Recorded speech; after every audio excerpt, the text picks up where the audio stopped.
Oi, meus amores, tudo bem com vocês? Eu espero muito que sim.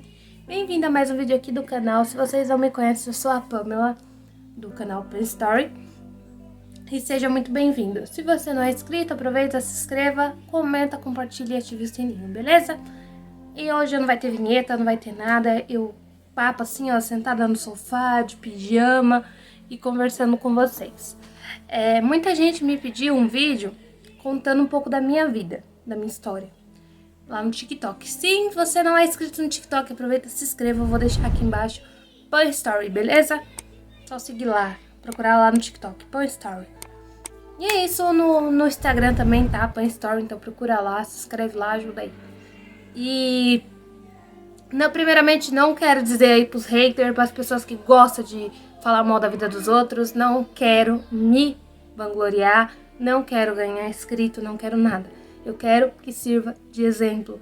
Eu quero que mostre para as pessoas que o que eu passei, hoje eu consigo lidar melhor com isso. Hoje, antigamente, eu lidava isso como fosse que Deus queria meu mal, que Deus queria me destruir, que Deus não era Deus, Deus não estava comigo. E hoje, eu creio que mesmo eu sendo uma pessoa falha, errante, pecadora, mesmo eu usando minhas calças, eu usando minhas maquiagens, mesmo sendo batizada e estando errada, Deus está comigo, Deus não me desamparou. Beleza? Então vamos lá.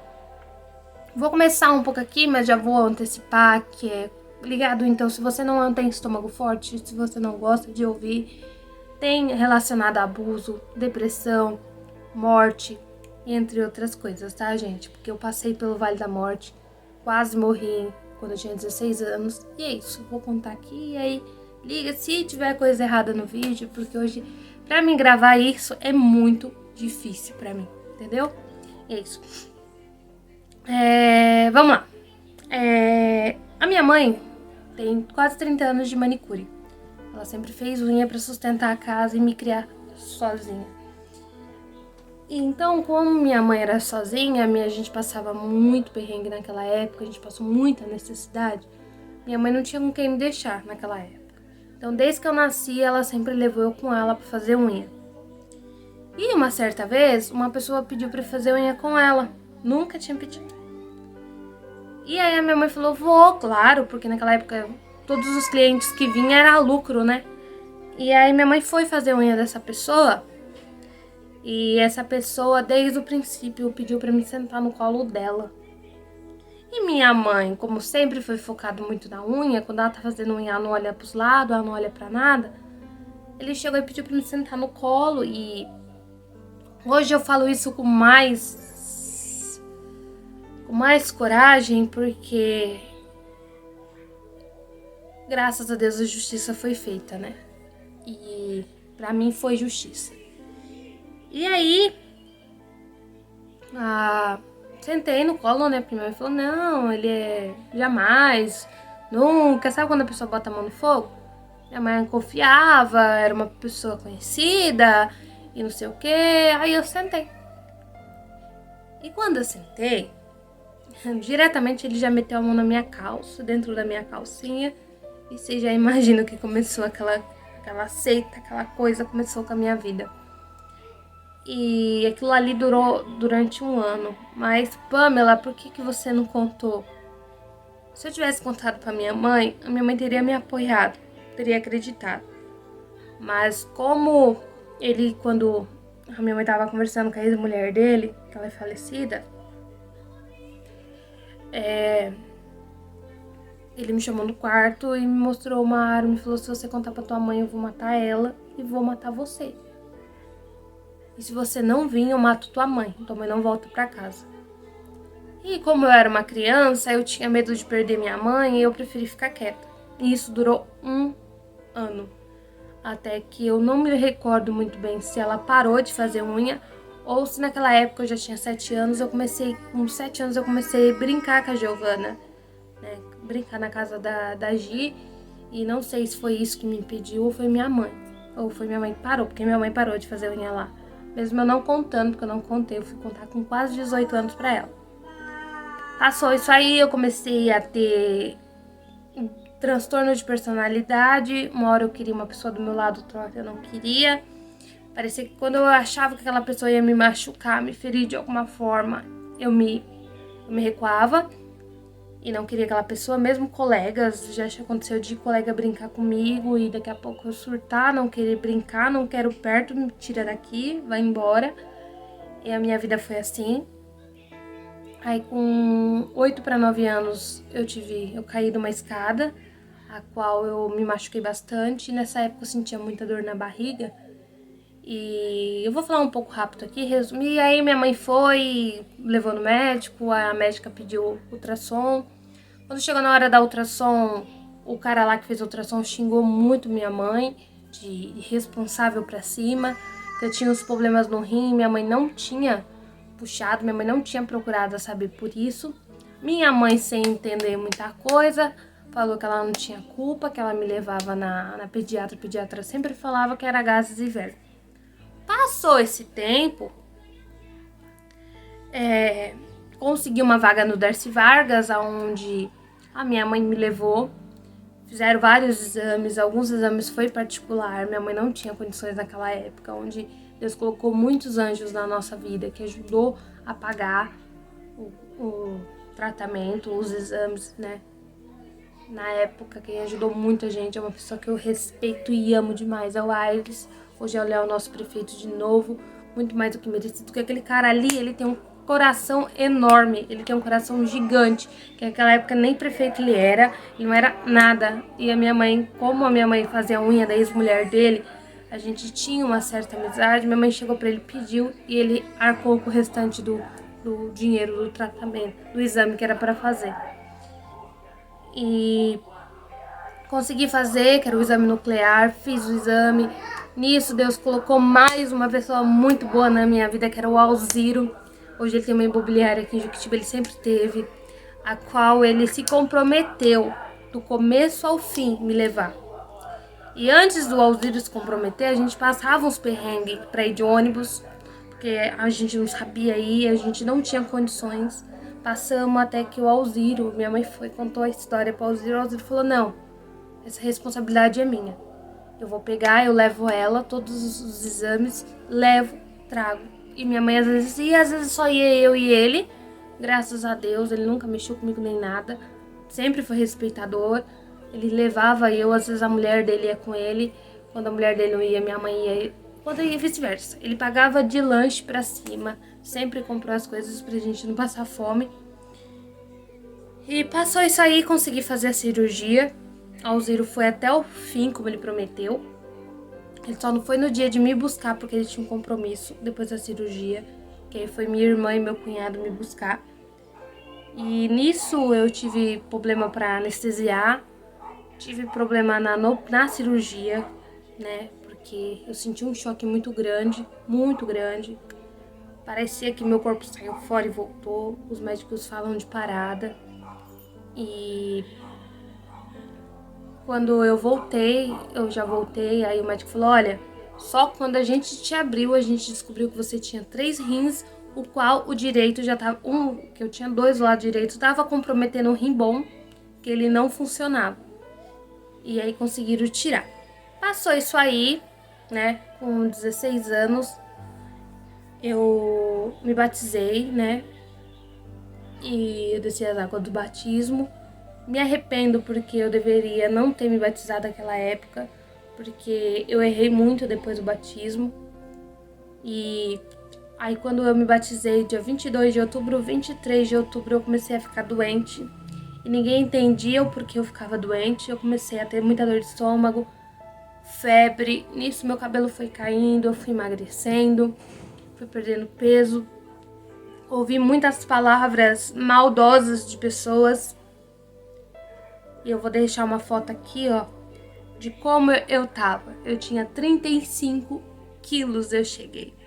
Eu não tinha unha, eu não tinha cabelo, eu não tinha nada. Nem esse pelo que a gente tem da língua que protege, eu não tinha mais. Virou carne viva a minha língua. Eu tomava 1 vidro de dipirona por dia pra me sobreviver àquela dor. Eu dormia com 2 travesseiros embaixo do estômago, porque a dor era muito forte. E as pessoas não entendem, as pessoas só sabem julgar. Eu ouvi até a palavra que eu era aidética naquela época. Uma pessoa que nunca me viu. Eu lembro que eu passei na passarela e a menina falou: olha, mãe, acho que ela tem AIDS. Essa luta foi um ano de dor e sofrimento, um ano que eu não aguentava mais, eu só pedia a morte. Eu falava: Deus, me leva, porque eu não quero viver aqui. Eu não aguento mais. E minha mãe sofrendo. Eu fui pra Perolabaiton, eu fui pra tudo. E a minha mãe não entendia o que estava acontecendo. Até que vários ultrassom, uma dava útero, uma dava ovário, outra dava trompas, outra dava rim. E como quando eu fiz a cirurgia, a minha mãe não tinha condições mais de ficar me levando, ela automaticamente me deu alta. A gente parou de ir pro hospital. Então, gente, termina, receba a alta do seu médico e para. E aí você segue sua vida. Eu descobri uma infecção generalizada de órgãos, a qual quase me matou. Eu cheguei para passar com a médica, ela fez um exame de imunidade, eu tava com 1%. Ela olhou pra minha cara e chorou. Ela falou assim: você era pra estar morta, não era pra você estar andando. O que você tá fazendo? Tinha pegado tudo, gente. Tinha pegado estômago, tinha pegado rim, tinha pegado fígado, tinha pegado tudo, todos os meus órgãos. E ela não entendia. Até que ela chegou pra mim e falou: o dia que você chegar a 350, eu rodo cambalhota. Hoje minha imunidade tá em 2000 e pouco já. Tá estourando, porque por causa da decorrência aos cânceres, minha imunidade sobe, minha imunidade desce, minha imunidade sobe, minha imunidade desce. E aí, passou esses 16 anos, com 18 eu fui tentada ser abusada por um desgraçado daqui da cidade também. Ele chegou ao ato, mas eu consegui morder e gritar. Na época meu irmão era vivo, conseguiu me ajudar, mesmo uma cadeira. E com 17 anos eu descobri um nódulo, um tumor no seio, na qual minha mãe também, coitada, perrengue lá no Perolabaiton toda semana. E aí fiz tratamento, sumiu esse nódulo. Com 18 anos eu tive o Davi, né, ao qual eu já contei no vídeo, vou deixar aqui em cima, a qual eu contei o relato, que ele quase morreu, quase perdi meu filho. E com 19 anos, 20 anos eu engravidei do Miguel. Não repara os barulhos que eles estão brincando. Com 19 para 20 eu engravidei do Miguel, a qual eu tinha um tumor cerebral, eu tinha descoberto descobri com 18 para 19 anos que eu tinha um tumor no cérebro, a qual não era operável. Aí vocês vão entender a lógica. Ele não era operável e eu sentia muita dor de cabeça, de horas de eu querer colocar minha cabeça embaixo da travesseira e ficar. E aí não tinha tratamento naquela época, não tinha nada, não podiam fazer nada, mãos atadas e só fazendo exame pra ver como que ele tava. Porque não podia operar. Se operasse, ele falava que tirava totalmente meus movimentos, minha fala e sucessivamente. Passou esse tempo tudo. Aí descobrimos. Aí quando eu fui ganhar o Miguel, fizeram uma tomografia pra ver se, desculpa os erros aí, né, que eu tô um pouco nervosa. Aí quando eu fui fazer a tomografia pra ganhar o Miguel, porque eles queriam saber se eu poderia tomar a hacker, como que estaria, Deus libertou. Deus me libertou do seio, Deus me libertou da cabeça nessa época. A honra e glória do nome dele. Ninguém entendeu muita coisa, não entenderam o que tinha acontecido, só entendiam que tinham deixado uma raiz. Ótimo. Agradeci muito a Deus, ganhei o Miguel. O Miguel ficou internado com toxoplasmose, que eu peguei toxoplasmose com 7 meses de gestação, a qual os médicos não entendem, porque não passou para a placenta, e o Miguel pegou. O Miguel ficou 8 dias internado, tirou líquido da espinha, tirou tudo, ficamos 8 dias, todo dia indo ver ele. O Éder, na época, ficou dormindo 2 dias dentro, em cima de um banco, sem coberta, sem nada. Ele não queria largar o Miguel lá, ele mandou eu pra casa, ficou lá dormindo, não tinha como tomar banho, porque não podia ficar gente lá, ele não tinha como tomar banho, ele não tinha como comer, porque nada, ele simplesmente parou lá e ficou. Aí veio pra casa, ao qual a gente ia todo dia ver o Miguel, até ele receber a alta. Hoje o Miguel tem quase 4 anos e não fala. Não sabemos se é alguma decorrência à toxoplasmose, que ele fez tratamento 1 ano. E os médicos fizeram exame na placenta, hoje não entendeu até hoje por quê, porque não passou pela placenta e ele pegou a toxoplasmose. Tinha que constatar na placenta, a toxoplasmose não constatou. Aí, calma aí foi, tô com 23, com 21 anos para 22, meu irmão descobriu que começou a crescer um negócio no reto. E aí descobrimos que meu irmão tava com câncer maligno. E aí começou a minha correria com ele, fisioterapia e um nódulo no rim que eu descobri. Com 21 anos eu descobri um nódulo no rim, que eu tenho até o laudo ali. Tenho laudo de tudo. Laudos que um dia eu quero comprovar, o dia que Deus cumpriu o que ele me prometeu. Que eu tive e Deus me libertou. E aí, o Carlos aí pedi alta do Davi pra mim correr com ele, porque eu tava correndo com ele comigo. Aí pedi alta da fisioterapia, comecei a correr com ele, a gente saía 4 horas da manhã, muitas vezes ele ficou internado, fez cirurgia, depois da cirurgia ele foi pro quarto, depois foi pra UTI, e aquela correria. Até que um dia ele chegou com a paranoia de se internar no hospital paliativo, porque os médicos falaram que não tinha mais nada pra fazer com ele naquela época. E aí, meu irmão foi pro paliativo, ele chegou pra mim e falou que queria se internar, levei ele pra internar. E ele internou, os médicos deram 1 mês e meio de vida pra ele ficou 1 ano e 1 mês lá dentro. Eu ia, passar o final de semana com ele, antes da pandemia, e depois a gente começou a ir ver ele, de uma semana sim, uma semana não, porque era muito caro pra ir até ver ele. Porque minha mãe não ia só ver, minha mãe levava um monte de coisa pra ele comer. E às vezes eu ia ficar o final de semana inteiro com ele. E até que uns 5 meses antes dele falecer, eu tinha descoberto que eu tava com câncer no maxilar. Como é carcinoma meboplástico de mandíbula. Carcinoma meboplástico de mandíbula. Eu não sei falar direito até hoje. E que foi agora há pouco tempo que eu descobri o diagnóstico. Só que eu tinha descoberto um câncer na mandíbula. E aí, contei pra ele falou que era pra mim correr, me cuidar, que ele tava bem lá.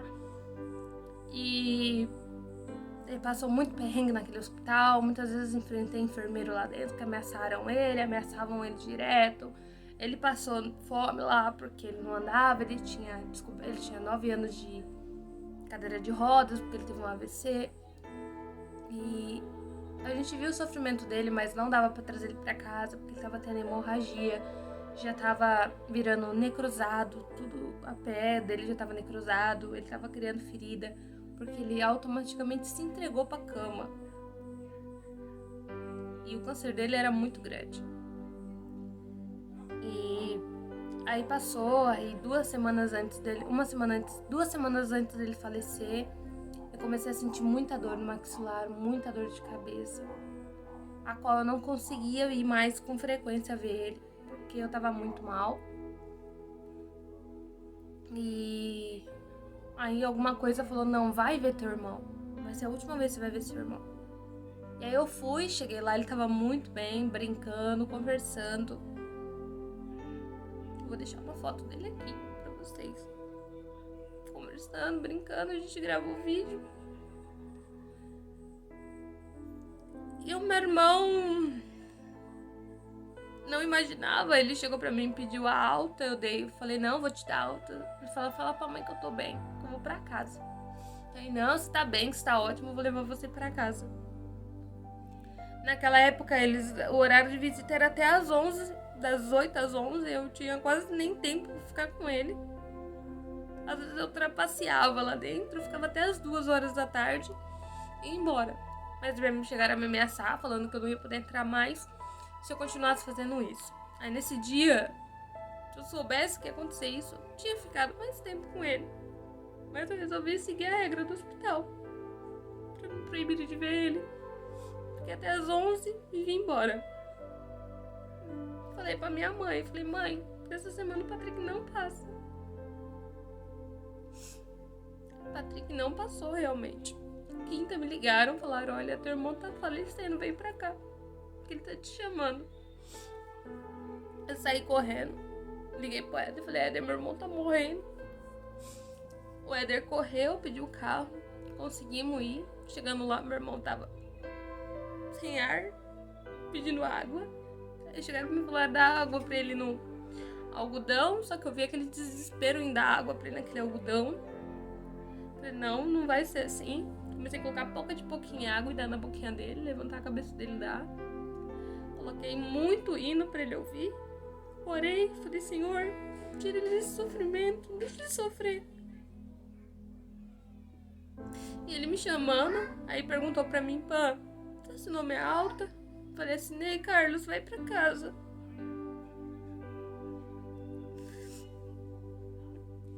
E aí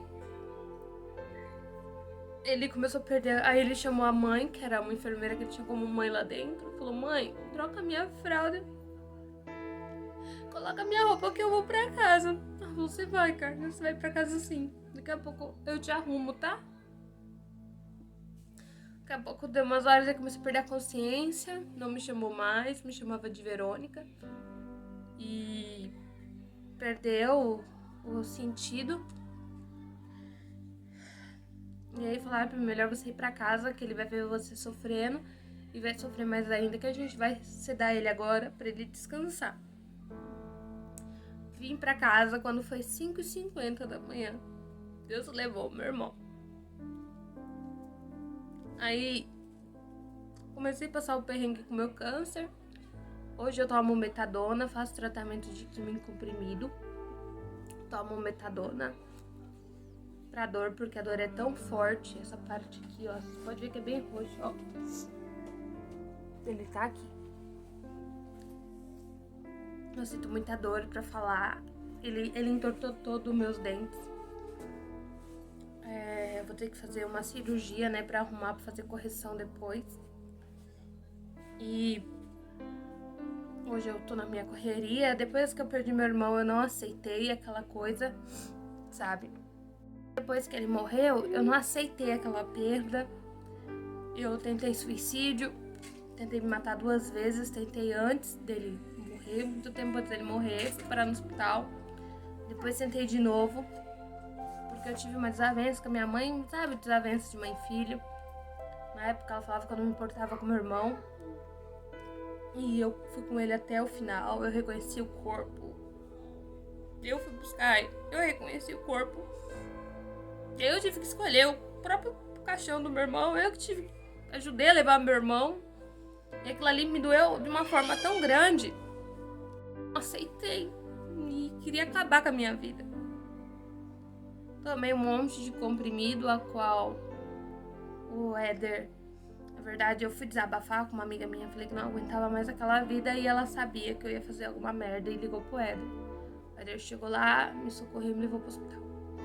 Aí, a partir desse momento eu voltei a morar com o Éder, a Roberta tá aqui porque tava na minha perna. E aí eu fui morar com o Éder e o Éder passou muito perrengue comigo naquela época. Porque... época não, né, gente? Foi final do ano agora. Meu irmão morreu dia 11 de setembro. E eu tentei suicídio em outubro.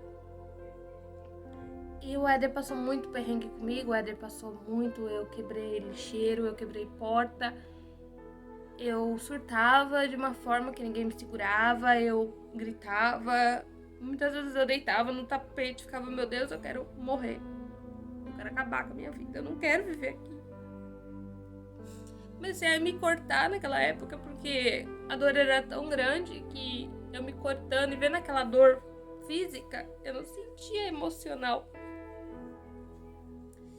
E comecei a me cortar, comecei a tentar fazer merda, tentar.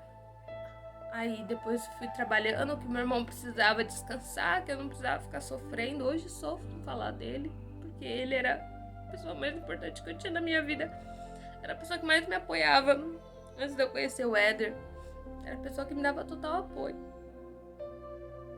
E o dia que eu me formar, pode ter certeza, que se eu puder falar lá, eu vou falar, é por você que eu me formei. É por você. Eu queria muito ele na minha formatura. E aí passou. Aí tem um mês. No final do ano eu fiz uns exames. Fiz angiotomografia, ressonância. Tirei líquido da espinha, que eu não desejo nem pro meu pior inimigo. É uma dor muito forte. Aquele negócio é horrível. Você vê uma agulha entrando na sua coluna, você sentir, né? Fiz o licor da espinha, tirei. E aí, o dia que eu fui passar no médico, o médico olhou pra minha cara e falou assim, tá tudo bem com você? Eu comecei a sentir mais dor de cabeça e eu falei assim, não, me diz você, tá tudo bem comigo? E quando eu tive câncer no cérebro, eu comecei a ter epilepsia, comecei a entortar e começou a voltar. E eu falei, tem coisa aí. E lembra que eu falei pra vocês da raiz do cérebro? O médico falou, seu câncer do cérebro voltou. Tá do mesmo lugar, tá um pouquinho maior. Ali eu chorei, ali eu me desesperei. Mas quando eu descobri o câncer do maxilar, um dia antes eu tinha ido na igreja, mesmo falha, mesmo errante, mesmo pecadora, Deus falou comigo, falou que ia aparecer uma doença, mas que não era pra me preocupar, que ele estaria comigo. A mão dele estaria me sustentando. Ali eu entrei em choque, chorei, entrei em desespero, não entendi o porquê, não queria saber o porquê. Contei pra minha mãe se desesperou porque o câncer do maxilar já deu maligno. Agora eu tô esperando vaga em hospital do câncer pra fazer o tratamento do cérebro, me encaminharam. E minha mãe entrou em desespero porque perder mais um filho. E eu tentei acalmar ela, falando que Deus é Deus, Deus é o Deus do impossível, Deus é o Deus da cura, do milagre. O Éder também vive aí brincando comigo, que se eu morrer, ele vai dar minhas maquiagens, ele vai dar minhas coisas. Todo mundo tá sofrendo, eu tô sofrendo. Mas por que me abrir pra vocês? Hoje eu brinco, hoje eu rio. Tô enfrentando 2 cânceres. Cada dia que passa eles estão acabando comigo. Tem dia que eu tenho vontade de gravar, mas eu não tenho força. Por isso que eu peço perdão pela ausência no canal, se vocês verem que eu tô meio que sumida. Eu sei que eu tenho que ter comprometimento, mas eu tô enfrentando essa fase tão punk na minha vida, tão pesada na minha vida. Parece que caiu tudo assim, ó, de novo, sabe? Porque às vezes as coisas acontecem comigo e caem tudo de uma vez. Câncer, perda do meu irmão, mais um câncer, depressão, que eu tô péssima. Gente, depressão não é legal, não brinca que depressão é brincadeira. Não acha que seu amigo tá precisando de você, ele tá brincando com você, não. Depressão não é frescura, gente, depressão não é frescura. Depressão é uma coisa horrível. Só quem tem sabe o que é você, cada dia, você acordar e enfrentar aquele monstro. É você mesmo. Você se enfrenta todos os dias. É a mesma coisa a ansiedade. Tem vezes que eu não durmo. Eu não durmo mais. Eu não sei o que é viver mais. Tem dia que eu tô com sono porque eu não durmo. Meu pensamento fica a milhão. Pensando em fazer merda. Pensando em cometer merda. Não na vida dos meus filhos, mas na minha. Muita gente fala, mas você pode ter risco, seus filhos nunca. É eu.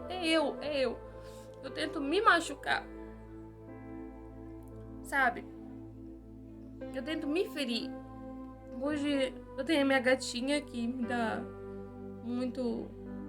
Arrumei tem uns dias, mas eu sei que quando eu tô em desespero, eu pego ela começa a rosnar, aquele ronron dela me ajuda um pouco. Pego meus filhos, tento me distrair. Mas, gente, depressão não é frescura. Não queira. Se você tem um amigo precisando, ajuda.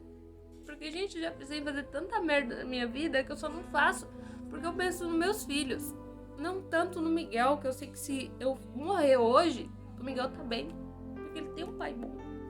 Mas eu penso no meu outro filho que não anda.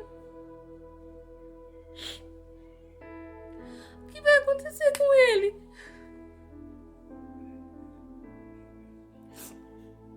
O que vai ser da vida dele?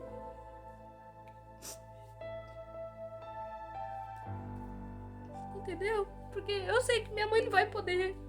Porque a hora que eu morrer, o pai dele vai levar ele embora.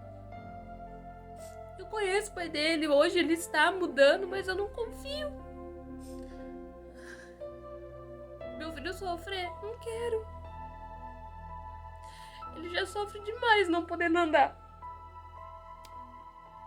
Então é isso, gente.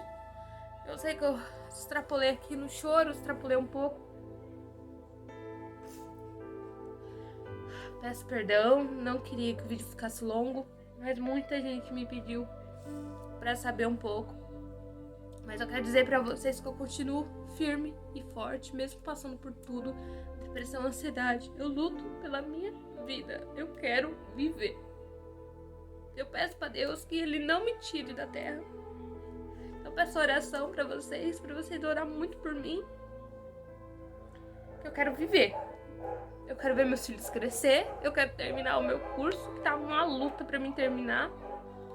Quero me formar em necrópsia, quero ajudar pessoas que eu sei que meu irmão foi muito bem tratado quando faleceu. Ele foi muito bem cuidado e eu quero dar esse conforto para as famílias. Saber que os entes deles estão bem cuidados. Peço força pra Deus e é só isso. Então, contar um pouco mesmo, desabafar, contar minha vida pra vocês e mostrar pra vocês que mesmo passando por tudo, eu continuo firme, eu continuo forte e eu creio que Deus, mesmo eu sendo falha, errante, Ele tá comigo. E um dia eu sei que eu vou chegar aqui pra vocês e vou contar o meu testemunho, mostrar as provas e falar que eu tinha câncer e Deus me libertou. Pela honra e glória do nome dele. Porque uma coisa que eu sei, que Deus nunca me desamparou em nada. Nunca. Já passei por muita coisa pior e Deus nunca me desamparou. Eu quase morri afogada. Deus me libertou de cada coisa, gente. Deus me libertou já das drogas. Porque era pra mim ter ido pro mundo das drogas e muito antes de eu ir pra aquele lugar onde Deus sabia que eu ia me viciar. Minha mãe chegou porque a minha amiga contou pra ela onde eu tava, porque foi uma vez que eu tentei fugir, tentei ir pra um lugar e minha amiga contou onde eu tava. Minha mãe foi me buscar, ficou muito brava comigo na hora. Mas ali ou era pra mim estar morta, porque tinha uma pessoa que me odiava naquele lugar, ou era pra mim ter viciado nas drogas. Então Deus me libertou de cada coisa já que eu falo pra vocês. Hoje meu cabelo chegava na cintura, hoje eu cortei porque meu cabelo... Hoje, agora não tá caindo tanto, porque eu já acabei de pentear, mas toda hora é fumos e fumos de cabelo caindo. Eu preferi cortar. E uma hora, quem sabe, raspar. Mas é isso, gente. Peço perdão pelo vídeo longo. Fiquem com Deus. Um beijo e até o próximo vídeo. Tchau!